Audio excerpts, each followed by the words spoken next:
Hello, my name is Katie and welcome to my video. Today's video is going to be my October TBR. I'm not certain if I'm going to continue doing monthly TBRs or if maybe I'll switch to seasonally. I just feel like I don't do an incredibly good job sticking to TBRs, and I like to have a little less rigidity when it comes to my reading plans. So we'll see how it goes. I will be obviously doing one for October, and then possibly one for November, because I'm definitely doing nonfiction November. But then maybe in December, instead of doing a December TBR, I'll do like a winter TBR or something along those lines. So let me know how you feel about that. For October, mostly what I've done is pull every single thriller off my shelf. And I'm just going to read those. But I do have a few other picks as well, just to mix things up a little bit and give me some options. So we'll start with thrillers and then move from there. The first thriller on my list is Right Behind You by Lisa Gardner. I don't actually know a ton about this, and I think I'm going to keep it that way.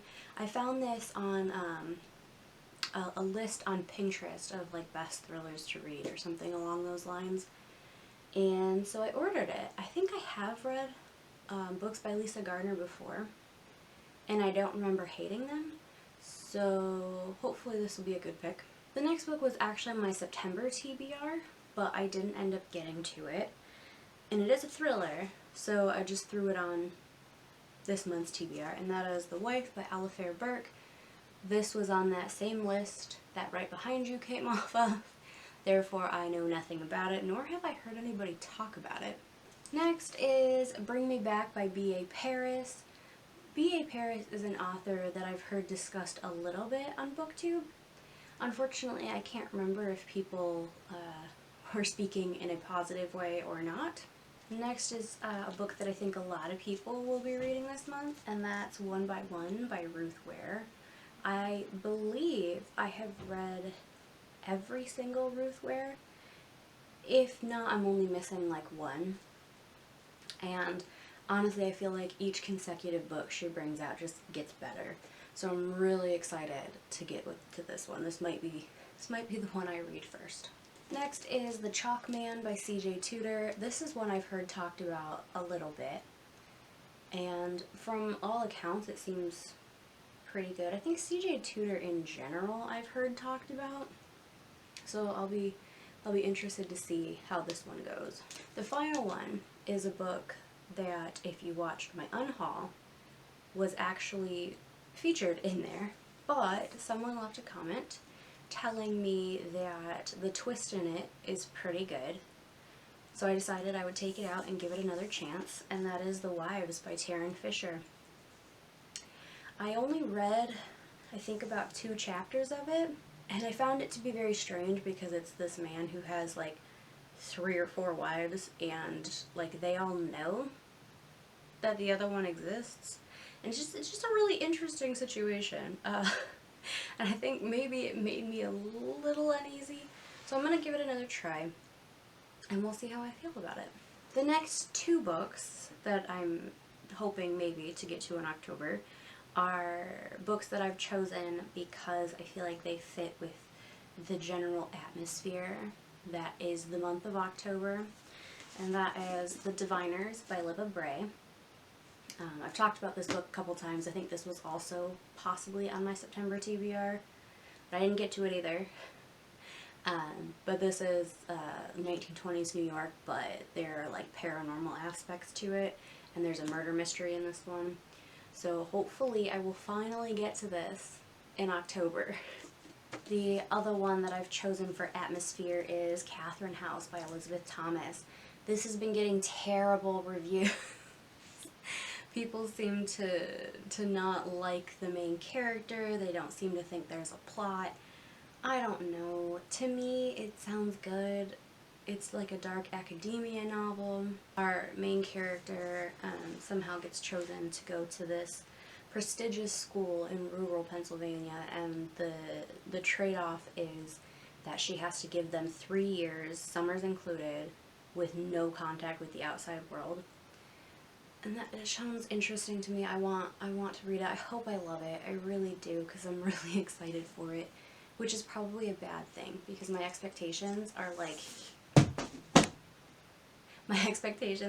here, and usually that doesn't bode well for me.